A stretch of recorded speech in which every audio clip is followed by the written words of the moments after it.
Teman kamu ada bertanya, bagaimana bisa hukum itu bisa disalahgunakan oleh oknum tertentu? Nah, persoalannya adalah sering sekali justru orang yang mengetahui hukum, orang itu juga yang melecehkan hukum, teman-teman. Ya, justru para pembuat hukum, para penegak hukum lah yang paling banyak melakukan pelacuran di bidang hukum, pelecehan di bidang hukum. Bagaimana mungkin seorang koruptor misalnya yang merugikan secara sistemik dalam satu daerah tertentu hanya dihukum 2 tahun?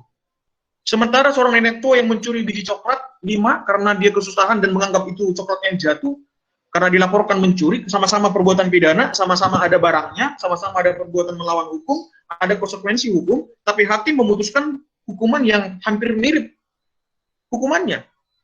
Akhirnya para pembuat hukum, mereka tidak jeli melihat. Itu makanya nanti ada tugas Anda membuat simbol hukum, ya, ada dewi, ya, simbol hukum yang tutup mata, ada pegang timbangan, ada pedang, dan menginjak buku dan ular di kakinya. Itu ada makna nanti itu menjadi tugas Anda di kelas ini untuk Anda posting di Instagram. Ya kan? Jadi justru para pembuat hukum dan para penegak hukum yang paling banyak melakukan tindakan pelecehan hukum, atau tindakan, saya pakai istilah pelacuran hukum, ya. Pelacur-pelacur hukum itulah yang paling banyak, mereka sangat banyak berkompromi dengan hukum. Hukum menjadi alat pemuas, hukum menjadi alat pencapai keinginan, gitu, ya. Oke, yang lain? Bagus pertanyaannya. Maaf Pak, saya mau bertanya. Oke, karena kurang kondusif, teman-teman bisa bertanya melalui kolom chat ya.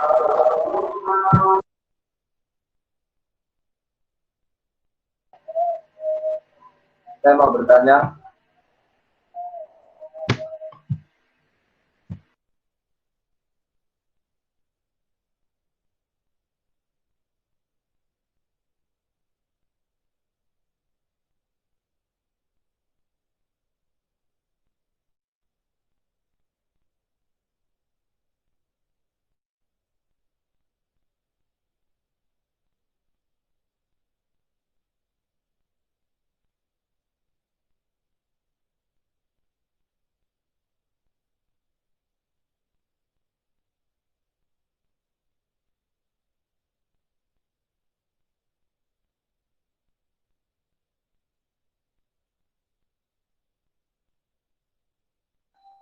Oke, Selvina, bagaimana juga tindakan hukum Indonesia yang masih mengandalkan orang dalam, Pak? Biasanya banyak yang bilang kalau orang dalam berkuasa atas hukum. Nah, ini juga jadi persoalan. Saya tidak memungkiri bahwa itu masih terjadi di bangsa negara kita, ya.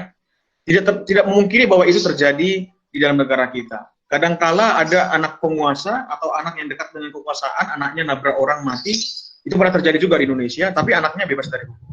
Ya, itu memang fakta, ya. Itulah yang saya katakan tadi. Saya tidak bisa memungkiri bahwa dalam proses penegakan hukum banyak pelacur-pelacur hukum, ya. Banyak pelacur-pelacur hukum, banyak orang-orang yang tidak sungguh-sungguh menghormati hukum. Kalau tadi mereka belajar dengan baik bahwa hukum itu apa, dari mana dasar hukum, asal muasal hukum. Ya, secara filosofis kita berpikir, kenapa hukum harus ada?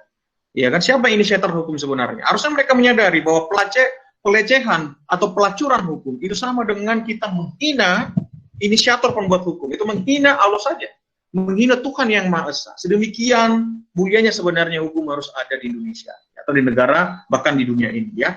Jadi kira-kira itu penjelasan saya. Memang ada, saya nggak menafikan diri bahwa itu masih terjadi hingga detik ini. Silakan pertanyaan yang lain, bagus pertanyaannya. Saya ingin bertanya, Pak. Bentar ya, Pak. Oh iya. Bertanya via kolom chat saja, situasi kurang kondusif karena banyak suara, ya. Ya, teman Anda bertanya, mohon maaf Pak, izin bertanya, mengapa melalui penegakan hukum manusia atau masyarakat bisa membangun peradaban? Oh tentu, manusia, seperti tadi katakan, yang menciptakan peradaban adalah manusia yang berakal budi, ya. Dan memang natur manusia adalah manusia yang beradab. Karena mereka diciptakan memiliki akal, memiliki pikiran yang tidak sama dengan ciptaan yang lain. Berbeda dengan binatang, berbeda dengan tumbuh-tumbuhan dan yang lain sebagainya. Manusia menjadi ciptaan yang paling mulia. Manusia menjadi ciptaan yang dipercaya untuk membangun peradaban oleh Allah SWT atau Tuhan yang Maha Esa. Nah, mengapa melalui penegakan hukum manusia masyarakat bisa membangun peradaban? Justru ketika hukum ditegakkan, itu sama dengan kebenaran itu dibangunkan sedemikian rupa. Ketika kebenaran itu dibangunkan, ketika kebenaran itu kebenaran itu berkuasa dan bisa ditegakkan dengan sedemikian rupa, sesungguhnya peradaban yang bagus, peradaban yang berkualitas dan peradaban yang baik itu sedang dibangunkan dengan sendirinya. Iya, kita kan sebagai milenial bagaimana cara kita agar hukum tidak lemah. Maksudnya kita harus tetap menghukum siapa yang bersalah, tidak pandang sebagai pejabat. Ya benar, ya. Tidak bisa tawar-menawar bahwa hukum. Itu makanya kalian sebagai negarawan muda, ketika melihat ketidakbenaran dipertontonkan di media sosial, ketidakbenaran dipertontonkan di media atau berita-berita online, Anda harus komentar di sana. Itu makanya nanti tugas-tugas Anda akan meresponi persoalan-persoalan yang ada di bangsa kita, dan Anda akan mempost itu di Instagram dan di medsos Anda untuk menunjukkan Anda mengedukasi paling tidak orang yang berteman dengan Anda dan mengedukasi orang-orang di sekitar Anda. Iya kan? Itu makanya nggak bisa diam. Makanya kalau Anda bicara soal negarawan muda, itu artinya bahwa Anda siap melihat hukum ditegakkan dan Anda berkontribusi di sana. Tidak boleh jadi penonton, ya. Tidak waktunya lagi sekarang mahasiswa menjadi penonton, ya. Mahasiswa harus pelaku. Itu makanya ketika Anda belajar memang harus tunjukkan keseriusan, ya. Nggak boleh nggak serius ketika belajar. Nanti kalau nanti saya notif 2 kali, saya pastikan Anda dapat nilai D dari saya, ya. Kamu nggak bisa lulus di perkuliahan saya kalau saya lihat Anda belajar tidak sungguh-sungguh. Ya. Hati-hati, tadi orang sudah saya notif, ya. Tadi 1 orang sudah saya notif. Kalau itu diulangi kembali, saya tidak segan-segan akan menggagalkan Anda di kuliah saya. Karena kita serius, ya. Kita serius, kita belajar serius. Walaupun kita karena pandemi, saya nggak mau kita kehilangan kualitas, ya. Saya nggak mau kualitas belajar Anda berkurang walaupun kita online. Saya ingin benar-benar bisa mentransfer semua pengetahuan sehingga Anda secara afeksi juga nanti bisa menentukan sikap dan Anda menjadi orang-orang yang berkontribusi bagus di dalam membangun peradaban dan juga membangunkan hukum di bangsa kita. Oke, saya lanjut aja. Pak izin, kalau di sini saat ini hukum Indonesia tajam tumpul ke atas, bukan sebagai bukti bahwa hukum Indonesia tertinggal. Saya mau katakan, Azifa, bukan hanya Indonesia. Kita pun tidak bisa menafikan diri, bukan hanya Indonesia yang mengalami hal itu. Ya. Di negara-negara lain juga banyak. Tapi memang negara-negara lain lebih serius di dalam menegakkan hukum, kita juga memperhatikan itu.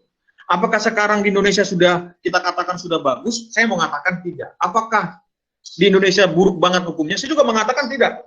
Coba kamu lihat ada berapa gubernur yang menjadi tahanan KPK saat ini. Coba kamu lihat ada berapa bupati dan wali kota yang menjadi tahanan korupsi saat ini.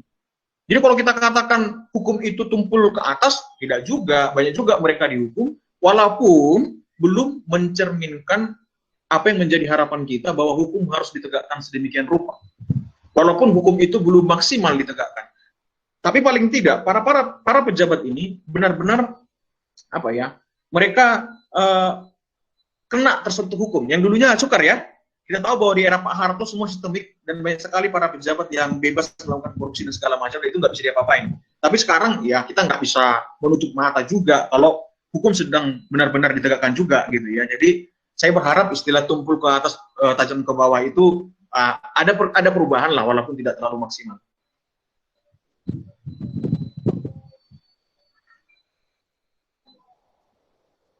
Mengapa oknum menyalahgunakan kuasa tidak proses bagaimana oknum manapun korupsi? Ya, bisa, bukan nggak bisa, Sri, bisa kok. Ya, kalau ada soal biasanya kekuasaan itu ada outputnya. Dia mau mengimplementasi dan mengwejahtakan pengejawantahan kekuasaannya itu melalui surat keputusan. Ya, contoh misalnya, kalau ada saya kepala sekolah nih. Nggak, saya bupati misalnya, lalu saya ingin semua antek-antek saya jadi kepala sekolah. Untuk mengangkat kepala sekolah, saya mengeluarkan yang namanya surat keputusan, atau KTUN ya, Keputusan Tata Usaha Negara. KTUN-nya itu bisa digugat di pengadilan, namanya itu Peradilan Tata Usaha Negara. Nanti kita akan pelajari nanti di hukum tata pemerintahan ya. Kalau sekarang kita nggak akan banyak membahas itu, ini masih pengantar, itu nanti akan kita bahas di mata kuliah berikutnya. Tapi paling tidak, orang-orang seperti itu tetap bisa diproses hukum. Ya, dan itu banyak sekali penguasa yang digugat di pengadilan tata usaha negara, mereka akhirnya mendapatkan hukuman, dibatalkan keputusannya. Cara yang paling tepat menanggapi hukum di Indonesia adalah banyak kecurangan sedangkan sebagian mengkritik tapi malah, oh ya, Mengkritik dengan menghina dan merendahkan itu memang menjadi sangat sukar dibedakan di bangsamu. Bolehlah mengkritik presiden, kenapa tidak?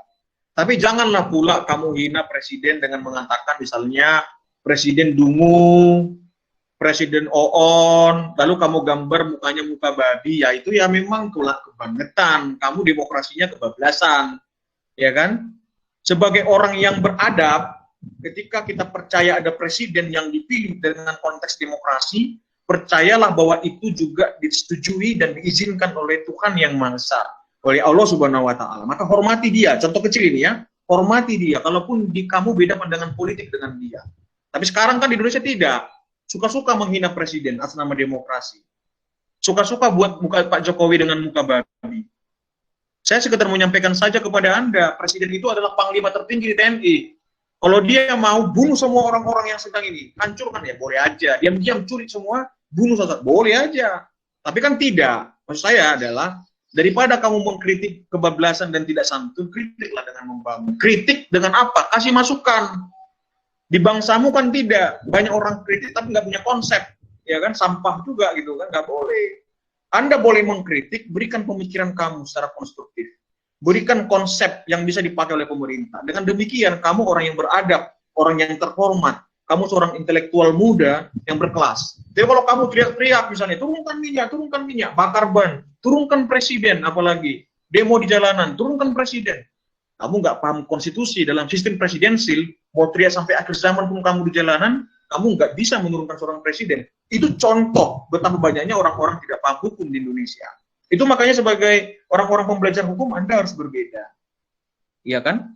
Saya pikir itu bisa dijawab. Jadi kalau misalnya sudah sampai ke penistaan dan penodaan, ya dan penghinaan terhadap presiden, ya sekarang sedang digodok hukumnya ya, bahwa itu bisa dijerat pidana. Apalagi ujaran kebencian di media sosial.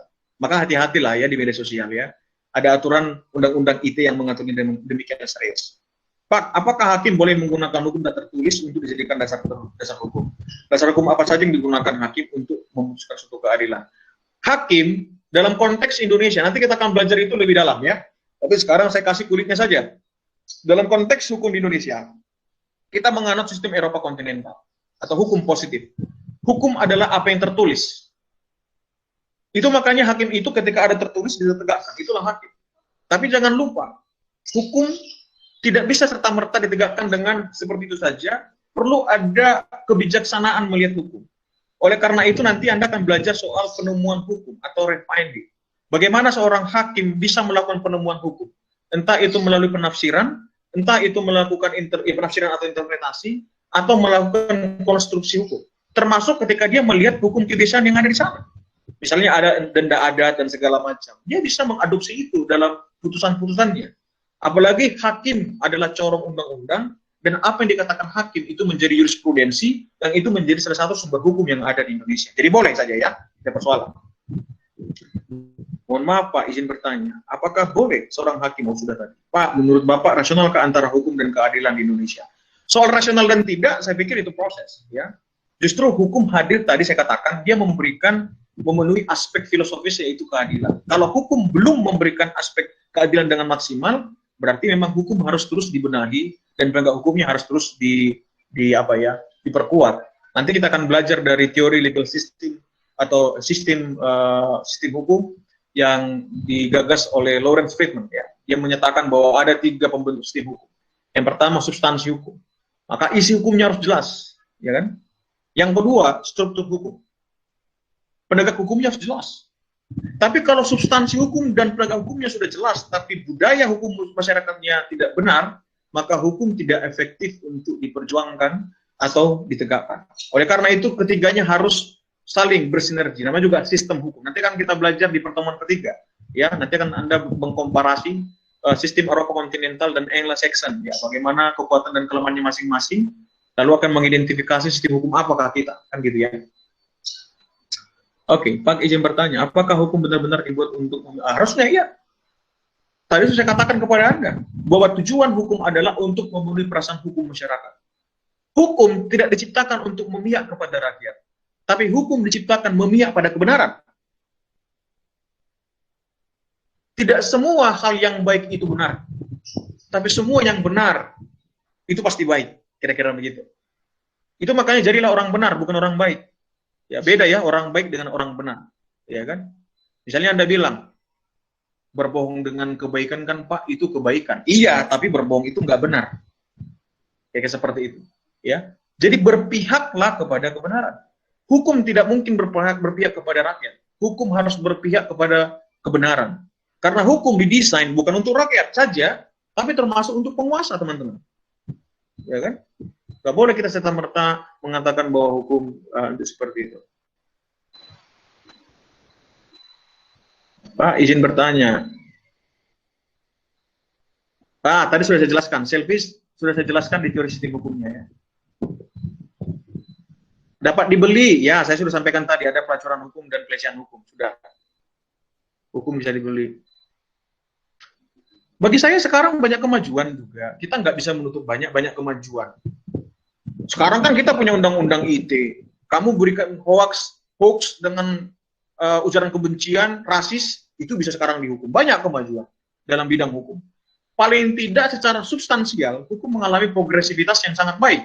Tapi kalau kita bicara bagaimana how ya to enforcing the law, memang itu jadi persoalan. How to enforce-nya, menegakkannya itu menjadi perjuangan sampai detik ini.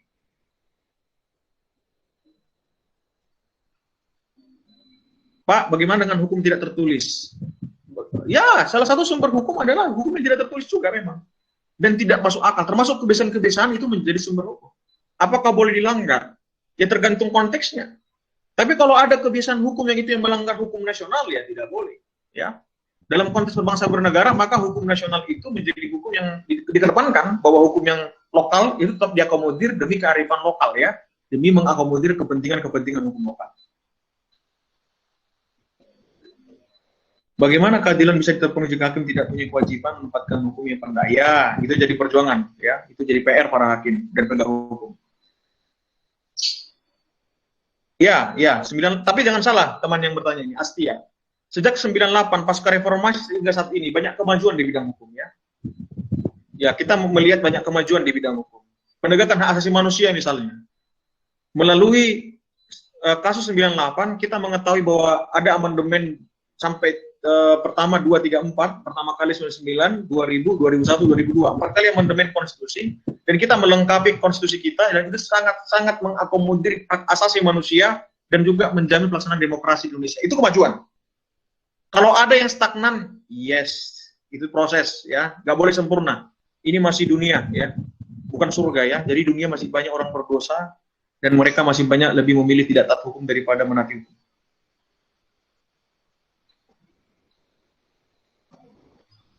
Sebelumnya, apakah beda cara setiap orang baik hukum yang tertulis dan tidak tertulis di masyarakat? Dan bagaimana cara mengadilinya? Aulia, ini akan kita bahas nanti di sumber-sumber hukum lebih jelasnya, ya. Sumber-sumber hukum itu apa saja? Singkat cerita, setiap hukum, karena kita menganut sistem hukum Eropa kontinental atau civil law, maka ketika hukum itu tertulis, itu adalah undang-undang, ya. Tapi jangan salah juga, kita memiliki juga asas, salah satu asas hukum itu kesepakatan. Ini walaupun ini konteks hukum perdata ya, konsensus itu menjadi Pancasila misalnya, itu kan konsensus bersama. Itu makanya Pancasila dianggap sebagai sumber dari segala sumber tertib hukum, karena dia merupakan konsensus bersama, ya, keputusan bersama-sama menjadi national values kita, yang dimana national values itu menjadi bahan bakar membentuk norma, dan norma itu diregulasikan dalam bentuk peraturan perundang-undangan. Oleh karena itu, hal-hal yang tidak tertulis itu bisa diakomodir sebagai sumber-sumber hukum yang akhirnya nanti diregulasi yang itu akan ditaati. Ya, diadili dia di pengadilan juga. Ya. Bagaimana aksi-aksi hukum yang tidak setuju keluarnya hukum baru menghadang?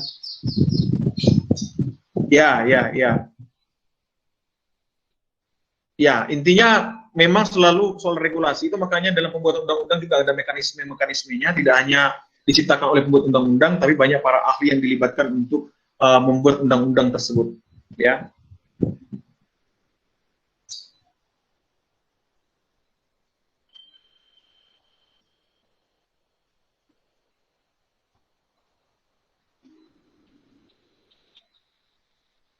Bergantung pada siapa, mencari keadilan. Ya bergantung kepada Allah lah.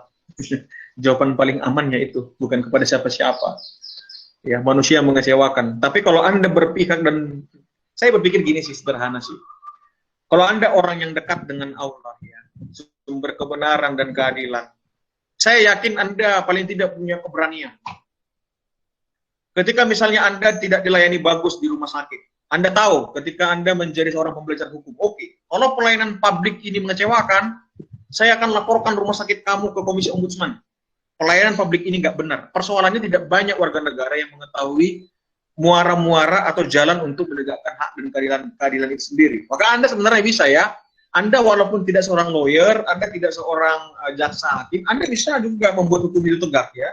Karena memang hukum itu untuk kita semua ya.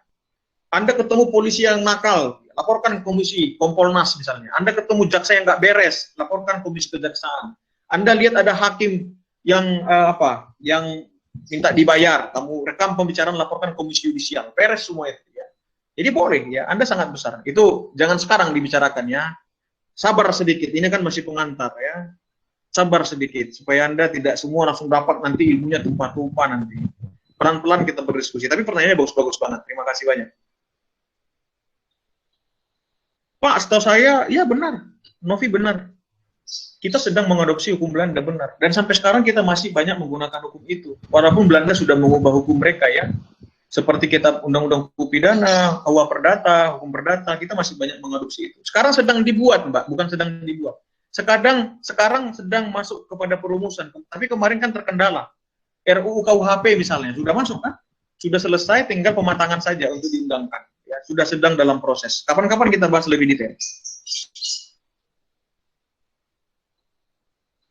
Ya, membuat hukum kuat tadi 3 aspek itu, memperbaiki substansinya, menyempurnakan substansi, menguatkan penegak hukumnya, dan membangun budaya hukum masyarakat. Teman-teman jangan lupa untuk mencatat semua hal penting, karena nanti hari ini Anda akan mempost di Instagram hal-hal yang Anda pelajari hari ini, dan tag saya supaya saya melihat apa yang Anda, semacam feedback dari pelajaran kita hari ini.